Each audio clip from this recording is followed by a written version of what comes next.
Assalamualaikum guys, I hope you guys are all doing well. Today's video is going to be how to get accepted to med school or dental school with low GPA and low MCAT and DAT score. So it's a well-known fact that getting accepted to medical, pharmacy, or dental school, it's hard, you know? Well, they lied to you.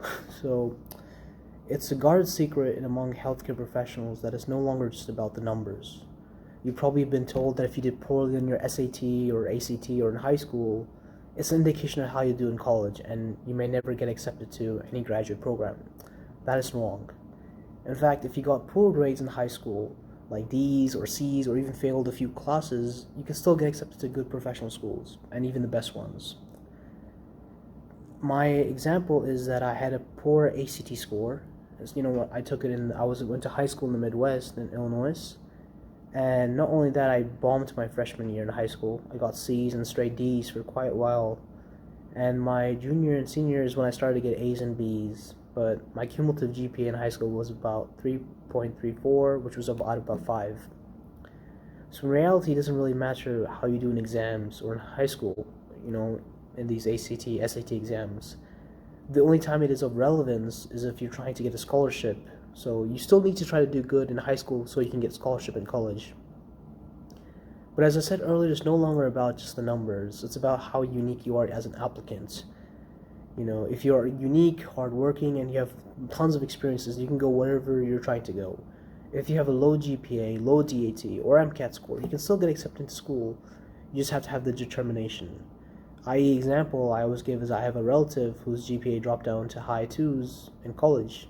And then he got an average in his MCAT score, and he still got accepted into medical school and matched into residency for neurology. So in the end, you go wherever God has intended for you. So you still do make an effort in college, but like it's a fresh start. So it's not just about the numbers, but how you are as a person. The people that the schools love are the ones who are diligent, responsible, and the ones who are on time. So make sure you're among the first applicants and apply as soon as possible when the cycle's open. And have a lot of experiences, you can with jobs or healthcares and such, and have a lot of community service. It's a big plus having community service. And sometimes if you know people, having connections is also great and can help you.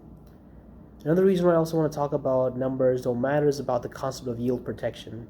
Yes, yield protection. Yield protection is when schools automatically reject you because your stats are too high and they do not wish to ruin their class average. So some schools reject you due to that reasons.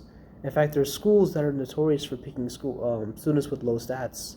You want to apply to them if you have low stats, but if some high and middle tier students or schools, some high and middle tier schools, they do take students with low stats too. So it's all about luck. It's just make sure when you apply to schools that are below your reach, that are your reach, and above your reach. Because you never know which school might accept you.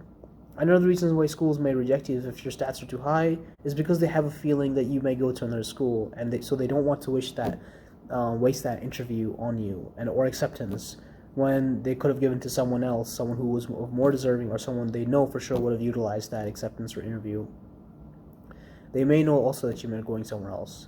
I definitely got yield protected for mine because my GPA was too high and my DAT score as well. So many schools pre-handed rejected me as soon as I applied. My GPA again was 3.97 and my DAT was 23, which is 98th percentile. So that, everyone, I hope this video gives you a hope to apply, not to worry. As I said, I know several people with low stats and low DAT scores or MCAT scores, and they're still able to get in. Why? Is because they're persistent and enthusiastic. So don't let people discourage you, and tell yourself you'll get in. People purposely tell others it's a hard field because they don't want success for others. They don't want to make it easy, but I'm telling you it's doable. So don't give up, and yeah, all the best, everyone.